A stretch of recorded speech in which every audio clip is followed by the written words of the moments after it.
அடுத்து பார்த்தீங்கன்னா, இப்போ விஜய் வந்து பேசிட்டு போயிடுறாரு இல்லையா? இந்த மாரி எல்லாருமே எனக்கு துரோகம் பண்ணியிருக்கீங்க. எனக்கு மட்டும் இல்ல, என் குழந்தைக்கும் சேர்த்து துரோகம் பண்ணியிருக்கீங்க. காவேரி இல்லாம நான் பட்ட கஷ்டமோ, அம்மா இல்லாம என் பொண்ணு பட்ட கஷ்டமோ, இப்போ நீங்க சொல்ற ரீசனால இதுவாகாது. பசுபதிய காரணம் காட்டாதீங்க அப்படின்னு சொல்லி விஜய் வந்து தாறுமாறா பார்த்தீங்கன்னா, நம்ம சித்தி, சித்தப்பா, தாத்தா எல்லாரையும் வந்து செமையா திட்டிட்டு அங்கருந்து போயிடுறாரு. போயிட்டதுக்கப்புறம் தாத்தா எவ்வளவோ வந்து சொல்லி பார்க்குறாரு. இதுக்கப்புறம் உங்க யாரையும் நான் மன்னிக்க மாட்டேன் அப்படின்ற மாரி விஜய் போயிடுறாரு.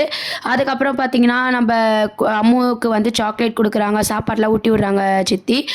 என் குழந்தைய பார்த்துக்க எனக்கு தெரியும் அப்படின்னு சொல்லி விஜய் வந்து ரொம்ப கோவமா வந்து அவங்க கிட்ட இருந்து அவாய்ட் பண்றாங்க.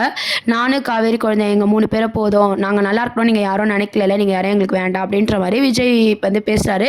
நம்ம எல்லாருக்குமே தெரியும் விஜய் கோவம் வந்து நியாயமான ஒரு கோவம் அப்படின்னு சொல்லிட்டு பார்க்குற எல்லாருக்குமே வந்து கண்டிப்பா புரிஞ்சிருக்கும்.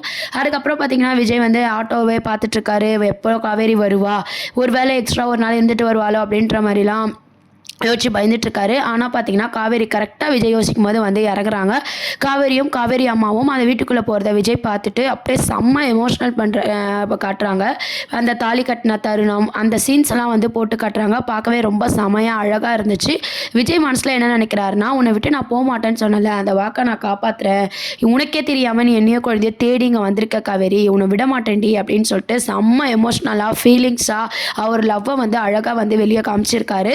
அதுக்கப்புறம் அங்கே வந்து விஜய் போயிடுறாரு. பாப்பாவும் பார்த்தீங்கன்னா ஸ்கூலில் வந்து காவேரி வரல, அதாவது டீச்சர் வரலன்னு சொல்லி ரொம்பவே மூட் அவுட்டாக இருக்காங்க. இதெல்லாம் விஜய் கிட்ட கேட்டோன்னே விஜய் என்ன சொல்கிறாங்கன்னா, இதுக்கப்புறம் டீச்சர் நம்ம கூட மட்டும்தான் இருப்பாங்க அப்படின்ற மாதிரி விஜய் வந்து சொல்லிட்டு இருக்காரு. பாப்பாவுக்கு ஒன்றுமே புரியல, ஏன் அப்பா இப்படிலாம் சொல்கிறாங்க அப்படின்னு சொல்லிட்டு பாப்பா யோசிச்சுக்கிட்டே வரா. ஆனால் விஜய் வந்து அப்படியே ரொம்ப சந்தோஷமாக இருக்காரு. அப்புறம் வீட்டுக்கு போனோடனே தாத்தா, சித்தி, சித்தப்பா யார்கிட்டையுமே பார்த்தீங்கன்னா விஜய் வந்து சரியாக பேச மாட்டாரு. கண்டிப்பாக பார்த்தீங்கன்னா நம்ம சித்தப்பா என்ன பண்ணுறோன்னா, இதுக்கப்புறம் காவேரி வந்தால் பிரச்சனை ஆகும். திருப்பி பசுபதியால் பிரச்சனைனா தாத்தாவே வந்து காவேரி வந்து வெளியே அனுப்பிடுவாங்க. இதை வச்சு நம்ம மூவ் பண்ணலாம் அப்படின்னு சொல்லிட்டு பசுபதிக்கு கால் பண்ணலாம் அப்படின்னு சொல்லி சித்தப்பா வந்து தனியாக ஃபோன் எடுத்துகிட்டு போகிறாரு இல்லையா? போய் தான் வந்து பேச போகிறாரு. சம்மந்தி இந்த மாதிரி வந்து நம்ம யார் சேரக்கூடாதுன்னு நினச்சோமோ அவங்க சேர போகிறாங்க அப்படின்ற மாதிரிலாம் இன்ட்டு வந்து கொடுத்துட்றாரு. இதை கேட்ட பசுபதி வந்து பார்த்திங்கன்னா ரொம்பவே ஷாக் ஆகிடுறாரு. என்னது காவேரி இருக்கிறது விஜய்க்கு தெரிஞ்சிருச்சா, இவங்க சேர போகிறாங்களா, இது மட்டும் நடக்கவே கூடாது அப்படின்னு சொல்லி பசுபதி வந்து கோப்பட போகிறாரு. பசுபதி வந்து கம்பேக் அதை தான் கொடுக்க போகிறாரு. திருப்பியும் பசுபதியால் விஜய் காவேரிக்கு என்ன மாதிரியான பிரச்சனைகள் வரப்போகுது, இந்த பிரச்சனை வரது மூலமாக நம்ம காவேரியோட அம்மா சாரதா இருக்காங்க இல்லையா, காவேரி வந்து தனியாகவே இருக்கட்டும், விஜய் கூட சேரக்கூடாது அப்படின்ற மாதிரி யோசிக்க போகிறாங்க. இப்போ அடுத்து விஜய் என்ன பண்ண போகிறாருன்னா, கண்டிப்பாக காவேரி அம்மாவை பார்த்தா பேச போகிறாங்க. அவங்க வீட்டில் இந்த மாதிரி பண்ணதெல்லாம் காட்டி மன்னிப்பு கேட்க போகிறாங்க.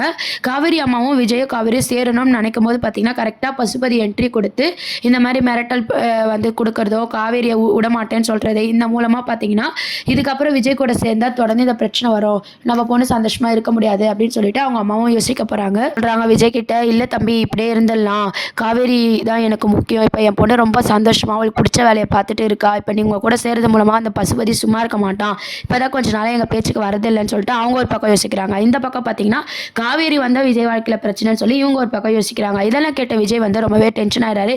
இதெல்லாம் சொல்கிறதுக்கு நீங்கள் யார், எங்கள் வீட்டில் இருக்கவங்க யார், ஏன் பொண்டாட்டி, நான் கூட்டு போவேன், அவளுக்கு கொஞ்சம் கொஞ்சமாக எல்லாமே புரிய வச்சு நான் கூட்டு போவேன் அப்படின்ற மாதிரி விஜய் எமோஷனலாக கத்துறாரு. இதை வந்து தூரமாக இந்த காவேரி பார்க்குறாங்க. ஏம்மா அம்மோட அப்பா உங்ககிட்ட பேசிட்டு இருக்காரு அப்படின்ற மாதிரி பார்க்கும்போது சாரதா ஏதோ சொல்லி சமாளிச்சிடறாங்க. சாரதாவும் என்ன பண்ணுறாங்கன்னா, விஜய் காவேரி சேர்ந்தா காவேரிக்கு ப்ராப்ளம் வரும் அப்படின்ற மாதிரி அவங்களும் ஒரு பக்கம் யோசிக்கிறாங்க. இதையும் மீறி நம்ம விஜய் எப்படி காவேரிக்கு புரிய வைக்க போகிறாங்க, காவேரி மனசில் இடம் பிடிக்க போகிறாங்க, அந்த மாதிரியான ரொமான்ஸ் சீன்ஸ்லாம் இதுக்கப்புறம் அப்கமிங் ப்ரோமோவாக கொண்டு வர போகிறாங்க. நடுவில் இந்த பசுபதி தொலையும் கொஞ்சம் இருக்க போகுது. அதுக்கப்புறம் பார்த்தீங்கன்னா நம்ம மகா இருக்காங்க இல்லையா, அதாவது கங்கா, காவேரியோட அக்கா கங்கா, நிவின் எல்லாரும் வந்து இந்த விஷயத்தை கேள்விப்பட்டு காவேரிக்கு பிரச்சனை வந்து வரக்கூடாது, கல்யாணம் பண்ணிடணும் அப்படின்ற மாதிரி அவங்க ஒரு ட்ராக் மூவ் பண்ண போகிறாங்க. அதை வந்து விஜய் தடுத்து நிறுத்த போகிறாரு. இந்த மாதிரியான ட்ராக் தான் வந்து சீரியலில் வந்து கொண்டு வர போகிறாங்க. எல்லாருமே வந்து பசுபதிக்காக தான் யோசிக்கிறாங்களே தவிர அந்த குழந்தைக்கு அம்மா வேண்டும், குழந்தை இருக்குது, விஜய் இருக்காரு அப்படின்ற மாதிரி யாரும் யோசிக்காத மாதிரி ரெண்டு தரப்புலையும் வந்து சீரியல் வந்து மூவ் பண்ணிட்டு இருக்காங்க. இதையும் தாண்டி நம்ம விஜயும் காவேரியும் எப்படி சேர போகிறாங்க, இதுதான் சீரியலோட கிளைமேக்ஸாக கொண்டு வருவாங்க. இப்போ பார்த்தீங்கன்னா பசுபதி வருது நம்மளுக்கு எல்லாருக்குமே இரிட்டேட்டிங்காக இருந்தாலும் கதையில் வந்து மூமெண்ட் இல்லை அப்படின்னு சொல்கிறதுனால நம்ம பசுபதி மூலமாக தான் வச்சு மூவ் பண்ணுவாங்க. ஏன்னா இவ்வளோ சீக்கிரம் நம்ம விஜய்க்கு எல்லாம் உண்மையை தெரியிற மாதிரி காமிச்சிட்டாங்க. காவேரிக்கு உண்மை தெரியறதுக்கு விஜய் ட்ரை பண்ண போகிறாரு. இதுக்கு நடுவில் பசுபதி வரதுனால ரெண்டு குடும்பமும் பயந்துட்டு இவங்களை பிரிக்கணும்னு நினைக்க போகுது. இந்த மாதிரியான ட்ராக் கதையை தான் மூவ் பண்ண போகிறாங்க. இதெல்லாம் தாண்டி நம்ம விஜய் எப்படி காவேரி கூட சேர போகிறாங்க, காவேரிக்கு எப்படி ஞாபகம் வந்து விஜயும் காவேரியும் சேர்ந்து அந்த அம்முவை வளர்க்க போகிறாங்க அப்படின்றதெல்லாம் வெயிட் பண்ணி பார்க்க வேண்டியது இருக்குது. உங்களில் எத்தனை பேருக்கு நம்ம விஜய் காவேரி சீக்கிரம் சேரணும்னு நினைக்கிறீங்களோ கீழே கமெண்ட் செக்ஷன் சொல்லுங்கள். சேனலையும் மறக்காமல் சப்ஸ்கிரைப் பண்ணுங்கள். தேங்க்யூ.